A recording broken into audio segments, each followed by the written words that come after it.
Hi എരോൺ, ഇപ്പോൾ എല്ലാവർക്കും പുതിയൊരു വീഡിയോയിലേക്ക് സ്വാഗതം. ഇന്ന് നമ്മളൊരു ഓർഗാനിക് റിയാക്ഷനാണ് നമ്മൾ നോക്കാൻ പോകുന്നത്. സോ നെയിംഡ് റിയാക്ഷനാണ് നമ്മുടെ കാനിസാലോ റിയാക്ഷൻ എന്ന് പറയുന്നത്. സോ കാനിസാലോ റിയാക്ഷൻ പറയുവാണെങ്കിൽ യൂഷ്വലി ആൽഡിഹൈഡ്സ് ആണ് ഈ ഒരു പർട്ടിക്കുലർ റിയാക്ഷൻ തരുന്നത്. So aldehydes without alpha hydrogen, അതായത് ആൽഫ ഹൈഡ്രജൻ ഇല്ലാത്ത ആൽഡിഹൈഡ്സ് ആണ് യൂഷ്വലി ഈ ഒരു കാനിസാലോ റിയാക്ഷൻ തരുന്നത്. അതായത് അവിടെ നമ്മൾ നോക്കുവാണെങ്കിൽ ഇവിടെ ഒരു ആൽഫ ഹൈഡ്രജൻ ഇല്ലാത്ത ഇപ്പോൾ പറയുവാണെങ്കിൽ സപ്പോസ് ഫോർമാൽഡിഹൈഡ്, അതുപോലെ ബെൻസാൽഡിഹൈഡ്, അതിനൊക്കെ ആൽഫ ഹൈഡ്രജൻ ഇല്ല. പിന്നെ ഈ ഒരു പർട്ടിക്കുലർ റിയാക്ഷൻ നമ്മുടെ ആൽഡിഹൈഡ്സ് മാത്രമേ തരത്തുള്ളൂ. കാരണം കീറ്റോൺ നോക്കുവാണെങ്കിൽ കാർബണിൽ ആ ഒരു ഹൈഡ്രജൻ ഇല്ലാത്തതുകൊണ്ടാണ് അത് പർട്ടിക്കുലർ കാനിസാരോ ആൽഡിഹൈഡ് മാത്രം ആപ്ലിക്കബിൾ ആയിട്ടുള്ളത്. ഓക്കെ, സോ ഇത് ഒരു ടൈപ്പ് ഓഫ് ഡിസ്പ്രപ്പോർഷനേഷൻ റിയാക്ഷൻ ആണ്. അതായത് ഡിസ്പ്രപ്പോർഷനേഷൻ റിയാക്ഷൻ എന്ന് പറയുമ്പോഴത്തേക്കും ആ ഒരു രണ്ട് മോളിക്യൂളാണ്, ആ സെയിം സംഭവം തന്നെ രണ്ട് മോളിക്യൂളാണ്. സോ അതായത് അത് ഓക്സിഡൈസ് ആവുന്നു, അതുപോലെ തന്നെ അത് റിഡക്ഷനും സംഭവിക്കുന്നു. അതായത് നമ്മൾ നോക്കുകയാണെങ്കിൽ ഇൻ ഡീറ്റെയിൽ പറയുകയാണെങ്കിൽ റിഡോക്സ് റിയാക്ഷൻ നടക്കുന്നു. അപ്പോൾ ഇവിടെ നോക്കുകയാണെങ്കിൽ നമ്മുടെ ഫോർമാൽഡിഹൈഡിൻ്റെ എക്സാമ്പിളാണ് കൊടുത്തിരിക്കുന്നത്. Okay, formaldehyde. സോ രണ്ട് മോളിക്യൂളാണ്, സെയിം മോളിക്യൂളാണ് പറഞ്ഞത്. അപ്പോൾ ഇവിടെ ഒരു മോളിക്യൂൾ ഓക്സിഡൈസ് ആവുന്നു, അതുപോലെ ഒരു മോളിക്യൂൾ എന്താവുന്നു, റിഡ്യൂസ് ആവുന്നു. മീൻസ് അതൊരു പ്രസൻസ്, എന്തിൻ്റെ പ്രസൻസിലാണെന്ന് ചോദിച്ചാൽ ഒരു സ്ട്രോങ് ബേസിൻ്റെ പ്രസൻസിലായിരിക്കും. ഓക്കെ, സോ ഇവിടെ NaOH 50% NaOH ആണ് നമ്മൾ യൂഷ്വലി എടുക്കുന്നത്. അപ്പോൾ നമുക്ക് ഫസ്റ്റ് പ്രോഡക്റ്റ് എന്ന് പറയുമ്പോഴത്തേക്കും ഒരു ആസിഡും കിട്ടുന്നു, അതുപോലെ ഒരു എന്ത് കിട്ടുന്നു, ആൽക്കഹോളും കിട്ടുന്നു. അതായത് ഈ ഒരു മോളിക്യൂളിനെ നമ്മൾ ഓക്സിഡൈസ് ചെയ്ത് കാർബോക്സിലിക് ആസിഡും കിട്ടുന്നു, അതുപോലെ ഒരു മോളിക്യൂളിനെ റിഡ്യൂസ് ചെയ്ത് നമുക്ക് ആൽക്കഹോളും കിട്ടുന്നു. ഓക്കെ, അപ്പോൾ അതാണ് ഒരു ജസ്റ്റ് ഒരു ബേസിക് ഇത് പറയുന്നത്.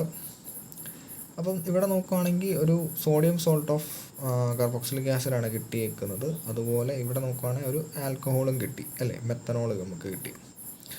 ഇനി അതിൻ്റെ ജസ്റ്റ് ഒരു റിയാക്ഷൻ പറയുവാണെങ്കിൽ, അല്ലെങ്കിൽ മെക്കാനിസം പോലെ പറയുവാണെങ്കിൽ, ഒരു മോളിക്യൂൾ എടുക്കുന്നു. സോ ആ മോളിക്യൂളിൽ നമ്മൾ ഓക്സിഡൈസ് ചെയ്യുവാണ്.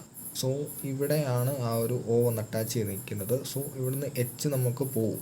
സോ H പോയി Na ഇവിടെ വന്നിട്ടാണ് പർട്ടിക്കുലർ നമുക്ക് എന്ത് വരുന്നത്, സോഡിയം അസറ്റേറ്റ് വരുന്നത്, സോഡിയം ഫോർമേറ്റ് വരുന്നത്.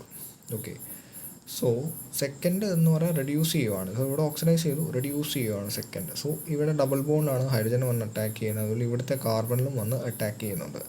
സോ അങ്ങനെ നമുക്ക് എന്ത് കിട്ടുന്നു, മെത്തനോൾ കിട്ടുന്നു. ഓക്കെ, സെക്കൻഡ് മോളിക്യൂൾ റെഡ്യൂസ് ചെയ്തുകൊണ്ട് മെത്തനോൾ കിട്ടി.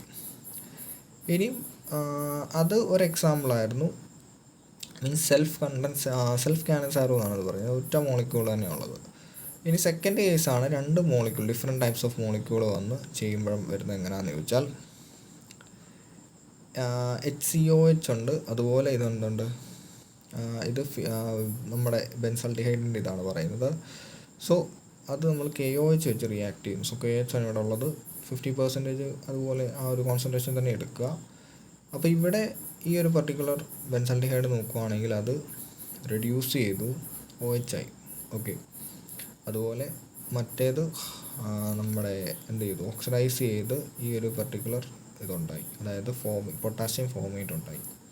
സോ അതാണ് അതിൻ്റെ ഇത് പറയുന്നത്. പിന്നെ ഈ ഫസ്റ്റ് ഇതിൻ്റെ നമുക്ക് ജസ്റ്റ് ഒരു മെക്കാനിസം പോലെ നോക്കുവാണെങ്കിൽ ഇങ്ങനെയാണ് അതിൻ്റെ ഒരു മെക്കാനിസം വരുന്നത്. അതായത് നമ്മൾ നോക്കുവാണെങ്കിൽ ഇവിടെ ഒരു മോളിക്യൂള്, ഫസ്റ്റ് മോളിക്യൂളിൽ OH- അറ്റാക്ക് ചെയ്യുന്നു, ഡബിൾ ബോണ്ടിലാണ് അറ്റാക്ക് ചെയ്യുന്നത്. എന്നിട്ട് ഇങ്ങനൊരു ഇത് വരും, H വന്ന് ഇവിടെ നിൽക്കുന്നു, അതുപോലെ O- മീൻസ് ഡബിൾ ബോണ്ടിൽ നിന്ന് ഒരു ഇലക്ട്രോൺ മേലോട്ട് പോയി O- ആയി നിൽക്കുന്നു. സെക്കൻഡ് മോളിക്യൂൾ ഇനി അതുപോലെ തന്നെ റിയാക്ട് ചെയ്യുന്നു. ഇവിടെയും സെക്കൻഡ് മോളിക്യൂളിൻ്റെ ഡബിൾ ബോണ്ടിൽ നിന്ന് ഒരു ഇലക്ട്രോൺ പോയി ഓക്സിജനിലേക്ക് പോകുന്നു. So it will carry negative charge. പിന്നെ മേളിൽ നിന്ന് നെഗറ്റീവ് ചാർജ് ആ ഒരു ബോണ്ടിലോട്ട് ഇറങ്ങി ഡബിൾ ബോണ്ടായി പിന്നെയും. സോ എന്നിട്ട് അവിടെ നിന്ന് H പോകുന്നു. അപ്പോൾ നമുക്ക് കിട്ടുന്നു ഒരു പ്രോഡക്റ്റ് കിട്ടി. സെക്കൻഡ് പ്രൊഡക്റ്റിൽ മൈനസ് ചാർജായിട്ട് നിൽക്കുന്നുണ്ട്.